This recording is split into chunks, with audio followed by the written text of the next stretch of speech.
Welcome to Bloodbath and Beyond. Today we review 10 Cloverfield Lane. Monsters come in many forms. Directed by Dan Trachtenberg, 10 Cloverfield Lane stars John Goodman, Mary Elizabeth Winstead, and John Gallagher Jr. This movie is about a girl who wakes up in a bomb shelter after an accident. Her captor has told her that it's the end of the world and that she cannot leave the bomb shelter, although she is not convinced. So what did we like? The story in this film is great. It's like a roller coaster ride. The entire movie progresses in such a way that there's always another secret.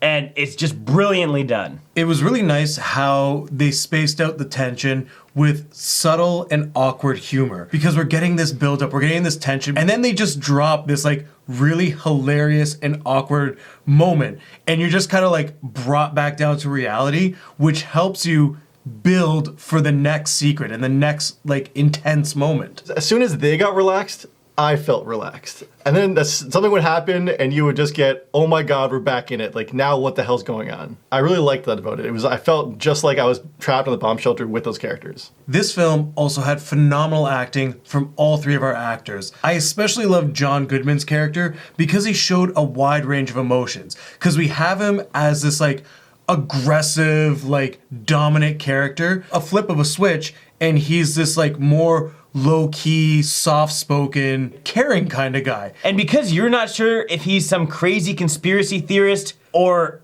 if he's completely telling the truth, you're watching the other two characters interact with him and try and figure it out for themselves as well. And we as the audience feel like those other two characters. We understand if the characters feel like captives, but we also understand if John Goodman truly believes that there's something out there killing everything. And that is the best part about this film. I really sympathized with John Goodman's character, because if I had built this shelter and I knew I needed to make it last and that we needed to stay alive, these two people, I don't know them. Like, I don't know if they're gonna be like, just as soon as they get comfortable, they're gonna murder me in my sleep to take all the food. So I can see why he's being a little secretive and like not really giving him everything, because he doesn't want to show his whole hand right away. I really enjoyed the cinematography in this film. I liked the look, I liked the aesthetics, I just really enjoyed how this was shot. And even the editing style, because it relied heavily on conversation and dialogue, and I felt that the director did a great job capturing the conversational pieces. I really like the stylistic choices that he made. Because this is a one location movie, it's really difficult to make that interesting, but they did it very well. There are some very claustrophobic scenes in this movie that made almost the entire theater just like sit back in their seats like, oh my God, I can't believe this is happening. And what this movie does really, really well is make the audience feel like they're inside this bomb shelter dealing with everything that's happening. And they nailed it. So what didn't we like? Without talking about it too much, I will say that I didn't really like the ending.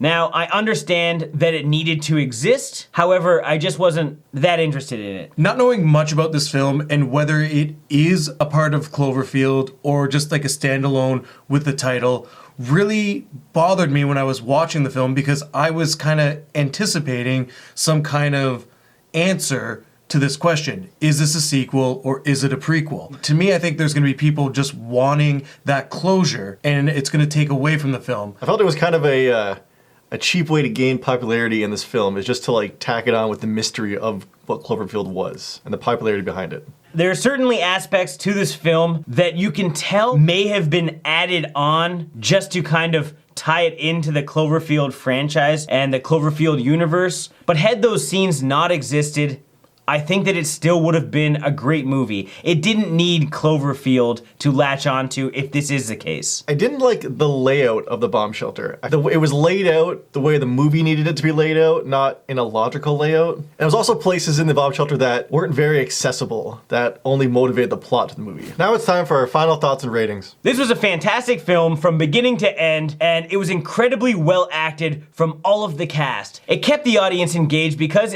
you were constantly struggling to figure out what the truth to John Goodman's character was. It was claustrophobic, it was super tense, and it was very well shot considering they only used one location. Well, it had a very small issue with the exact end of the movie. It was still a great film and I think everybody should watch it. So I'm gonna give this 5 board game puzzle nights out of 5. I was really excited for this film after seeing the first trailer, and I was definitely not let down. I thought this movie was amazing. I thought it was very well paced.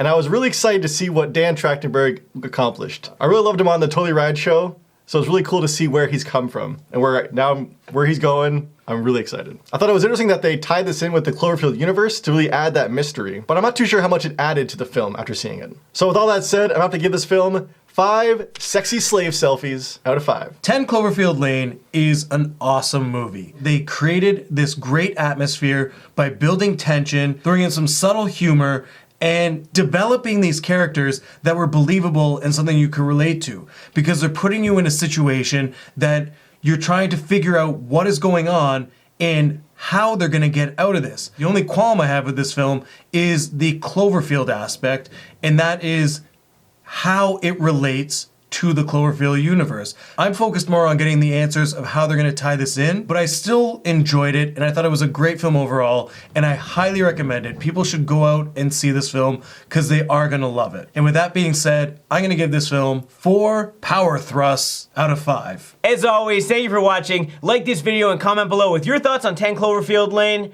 And if you haven't seen it, go to the theater and watch it and support dope-ass movies. And also, support dope-ass reviewers by subscribing to YouTube. Specifically, our channel on YouTube.